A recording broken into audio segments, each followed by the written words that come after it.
ಆಯೋಜಿತಗೊಂಡಂಥ ಈ ಕಾರ್ಯಕ್ರಮದ ಕೇಂದ್ರಬಿಂದುಗಳು,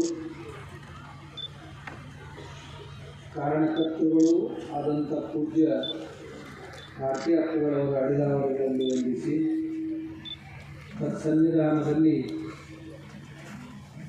ಈ ವೇದಿಕೆಯನ್ನು ಅಲಂಕರಿಸಿದಂಥ ಎಲ್ಲ ಪೂಜ್ಯ ಪಾದಾರ ಪವಿತ್ರ ಪಾದಾರಗಳಿಗೆ ವಂದಿಸಿ ತಮ್ಮೆಲ್ಲರಿಗೂ ಅನಂತ ಶರಣ ಮಾಡ್ತೀವಿ.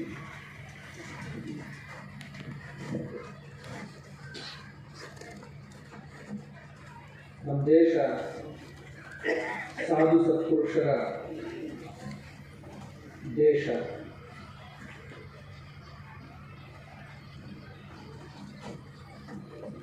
ದೇವರ ದೇಶ, ಸಾಧು ಸತ್ಪುರುಷರ ಶರಣರ ನಾಡು ಅಂತ ಕರೆಸ್ಕೊಂಡಂಥ ದೇಶ.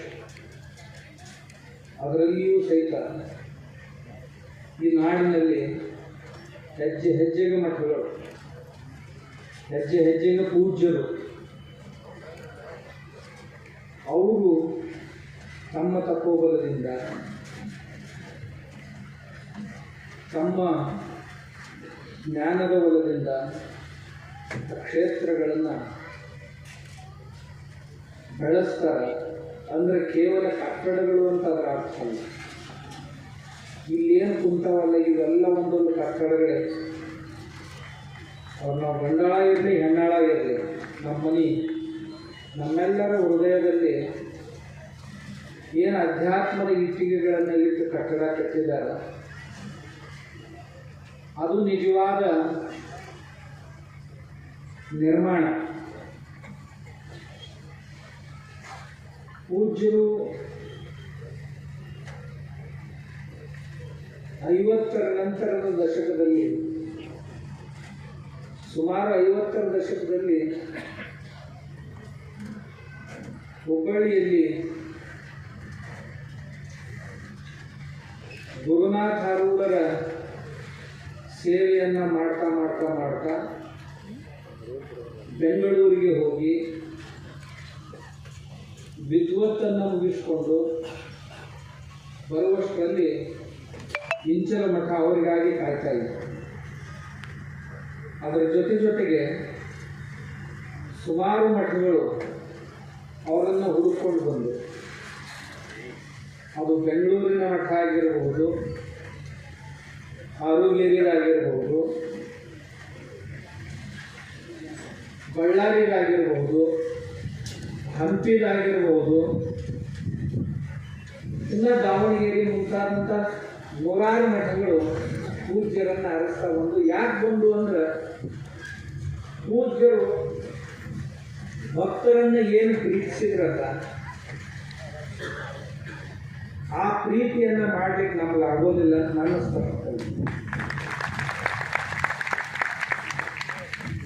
ಅವ ಭಕ್ತರು ಯಾರ್ಯಾಗಿರೋಲ್ಲ, ಬಸವಣ್ಣವ್ರು ಹೇಳಿದಂಗೆ ಇವನಾರವ ಇವನಾರವ ಇವನಾರದೆ ಇವನಾರವ ಎಂದೆನಿಸದೆ ಇವನಮ್ಮವ ಇವನಮ್ಮವ ಇವನಮ್ಮವ ಎಂದೆನಿಸಯ್ಯ ಅನ್ನೋ ಒಂದು ಅಪ್ಪುಗಳು ನೀ ಯಾವ ಜಾತಿಯವಪ್ಪ ಅಂತ ಎಂದು ಕೇಳಿ, ಯಾರು ಕರೆದಾರ ಅವ್ರ ಮನೆಯಾಗ ಹೋಗಿ ಪ್ರಸಾದ ಮಾಡ್ಯಾರ. ಇಂಥವ್ರ ಜಾತಿ ಅಂತ ಕೇಳಿ ಇವತ್ತೂ ಕೇಳಿಲ್ಲ, ಮೊದಲು ಎಂದೂ ಕೇಳಿಲ್ಲ. ನಾವು ಇದೀವಲ್ಲ ಒಂದು ಜರ್ಗಾರ ಪೂಜಾ ಗೀಜಾ ಮಾಡಿದ್ರೆ ನಡೀತೈತಿ, ಪ್ರಸಾದ ನಡೆಯಂಗಿಲ್ಲ. ಯಾಕಂದ್ರೆ ನೀವು ಅದಕ್ಕೆ ಯೋಗ್ಯರಲ್ಲ ಅನ್ನುವಂಗೆ ನಾವು ನಡ್ಕೊಂತೀವಿ.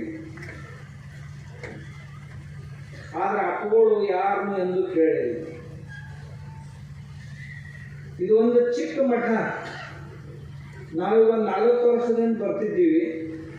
ಅವಾಗ ನೋಡಿದ್ರೆ ಇದೊಂದು ಸಣ್ಣ ಗುಡಿ, ಅಪ್ಪುಗಳು ಅದ್ರ ಹಿಂದಾನ ಇರ್ಲಾಕ ಅಪ್ಪುಗಳ ಸ್ಥಾನ ಇತ್ತು.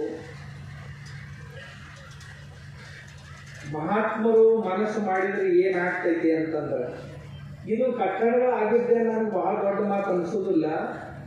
ಲಕ್ಷ ಲಕ್ಷ ವಿದ್ಯಾರ್ಥಿಗಳು ಕಲಿತು ಹೋಗಿ ಏನು ಕಟ್ಟಿದ್ರಲ್ಲ ಅವರವ್ರ ಮನೆಗಳನ್ನು, ಅದನ್ನು ನಾವು ಯಾವುದರಿಂದನೂ ಎಣಿಸ್ಲಿಕ್ಕೆ ಆಗೋದಿಲ್ಲ.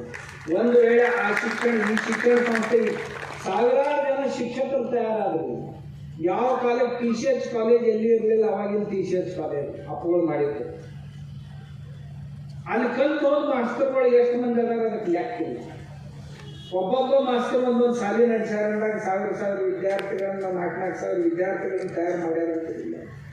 ಅಂದರೆ ಇಷ್ಟೊಂದು ದೂರದೃಷ್ಟಿಯನ್ನು ಇಟ್ಕೊಂಡು ಕಾಲಕ್ಕೆ ತಕ್ಕಂತೆ ಏನೇನು ಅವಶ್ಯಕತೆ ಇತ್ತು ಅದನ್ನೆಲ್ಲ ಮಾಡಿ ಎಲ್ಲ ಮಠಗಳಲ್ಲಿಯೂ ಅವುಗಳನ್ನು ವ್ಯವಸ್ಥೆ ಮಾಡಿದ್ರು.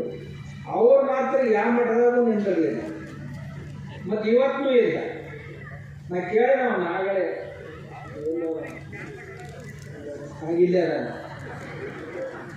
ಕೇಳಿದೆ, ನಾಳೆಗೆ ಅವ್ರೈದು ಪಾತ್ ಜಾತ್ರೆ ನಾಳೆಗೆ ಮುಗಿದ ಕೂಡಲೇ ನಾಳೆ ಅವ್ರೈದು ಪಾತ್ ಕೇಳಿದೆ. ನಾಳೆ ಐತ್ರಿ ಮತ್ತೊಂದು ಊರು ಹೊಂಟೀವಿ. ಮತ್ತು ಯಾಕೆ ಬಂದಿರಿ ಎಂದೇ ಇಲ್ಲ, ನಾಳೆ ಜಾತ್ರೆ ಮಾಡಿ ಇವತ್ತ ಬಂದಾರೆ ಯಾಕಗಳಿಲ್ಲ ತಾನೆ. ನಿರಾಧಾರಿಗಳಂತೀವಲ್ಲ, ಇಷ್ಟೆಲ್ಲ ಇದ್ದೂ ಸಹಿತ ಯಾವುದೋ ವರನೂ ಮೇನ್ಯಾಗ ಹಾಕೊಂಡಿಲ್ಲ. ನಿಜವಾದಂಥ ನಿರಾಧಾರಿ ಸಾಧು ಯಾವುದಿದ್ರು ಯಾವುದು ತಲೆಯಾಗ ಹಾಕೊಂಡಿಲ್ಲ. ರಗಡ್ ಬಂದ್ರೆ ರಗಡ್ ಹೇಳ್ತಿರ್ತಾರೆ, ಮಾಡ್ತಿರ್ತಾರೆ. ಅವ ಹಂಗೆ ಮಾಡ್ಕೊಂಡ್ರಿ ಹೋಗೋದಕ್ಕೆ ಹೋಗು, ಅವನ ಹಣೆ ಬರ್ದಾಗ ಇರ್ಬೇಕು. ಯಾರ ಹಣೆ ಬರ್ದಾಗ ಏನೇನು ಇರ್ತಾವೆ ಒತ್ತು ತಿಂತಾರೆ ಅಂತಾರೆ. ಹೋಗಿ ಅದರಿಂದ ಏನಾಗುತ್ತೆ ಹೋಗಿ ಏನು ನಾವೇನು ಕಟ್ಕೊಂಡು ಹೋಗೋದ್ರಿಂದ ಅಂತಾರೆ. ಯಾವುದನ್ನು ಮೈನ್ಯಾಗೂ ಹಾಕೊಂಡಿಲ್ಲ, ತಲೆಗೂ ಹಾಕೊಂಡಿಲ್ಲ ಅಂತೇಳಿ ಅಪ್ಪಗಳಿಗೆ 85 ಆಗ್ಯಾವ. ನಾವೇ ನಡ್ಬೋದು ಹೋಗ್ತೀವತ್ತು ಅನ್ಕೋದಿಲ್ಲ. ಯಾಕಂದ್ರೆ ಕಂಡಾಪಿ ತಲೆಯಾಗ ಹಾಕೊಂಡಿರ್ತೀವಿ ನಾವು. ಒಂದು ಜರ ಬಿಟ್ಟು ಇಲ್ಲ ದೂರ ಆದಿವನ್ನ ಮಠದ ಅಡಗಂದು ನೆನಪಾಕ್ಕೊಂಡು ಅವ್ರಿಗೆ ಮಠನ ನೆನಪಾಗೋದಿಲ್ಲ. ಉಣ್ಣಿ ಅಮಾಸೆ ಸಕ್ಕ ನೆನಪಾಕೋ ಯಾವಾಗಾರ ಒಮ್ಮೆ ಬರ್ತಾರೆ. ಸಾಧುತ್ವವನ್ನು ಕಾಣಬೇಕಾಗಿತ್ತು ಅಂತಂದ್ರೆ ಇವತ್ತೂ ಸಹಿತ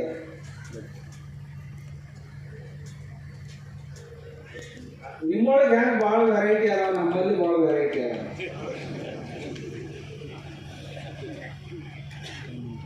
ಸಾಧುತ್ವವನ್ನು ನೋಡಬೇಕಾಗಿತ್ತು. ನಾವೇನೋ ಭಗವದ್ಗೀತೆಯೊಳಗೆ ಸ್ಥಿತಪ್ರಜ್ಞರ ಲಕ್ಷಣಗಳನ್ನು ನೋಡ್ತೀವಿ.